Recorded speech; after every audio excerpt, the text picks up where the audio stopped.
Hi, in this video we are going to try to group transactions by month and find total transaction within the various months. So let's look at this data inside the orders table, where we have select star from orders. We see we have actually order ID, customer ID, employee ID, the order date and the shipper ID, and these are the transaction date of all the order transactions.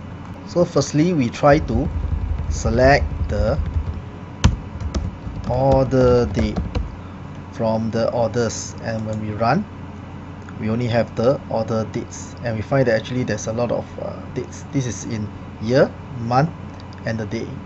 We can format the date by just the year and the month, and let's run. And we see that now only the year and the month is shown.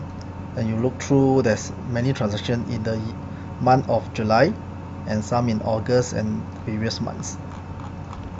We can group the transaction together by this command called GroupBy. So we say GroupBy, and we want to group by this format date, and we paste over here, and let's run. Now you see that we have 8 records, so we have all 8 different months of transaction. But how do we find out what's the number of transactions within the month? Is we have to count. And when we do a count, we need to specify which is the column that we want to count from. All transaction has one thing called the order ID. So we count the order ID and we give it a name for this column. We call it records.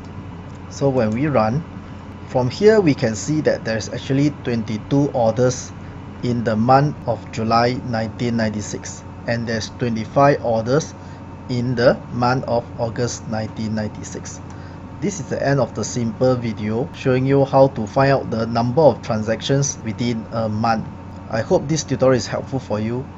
If you find it helpful, please help to like the video. Thank you.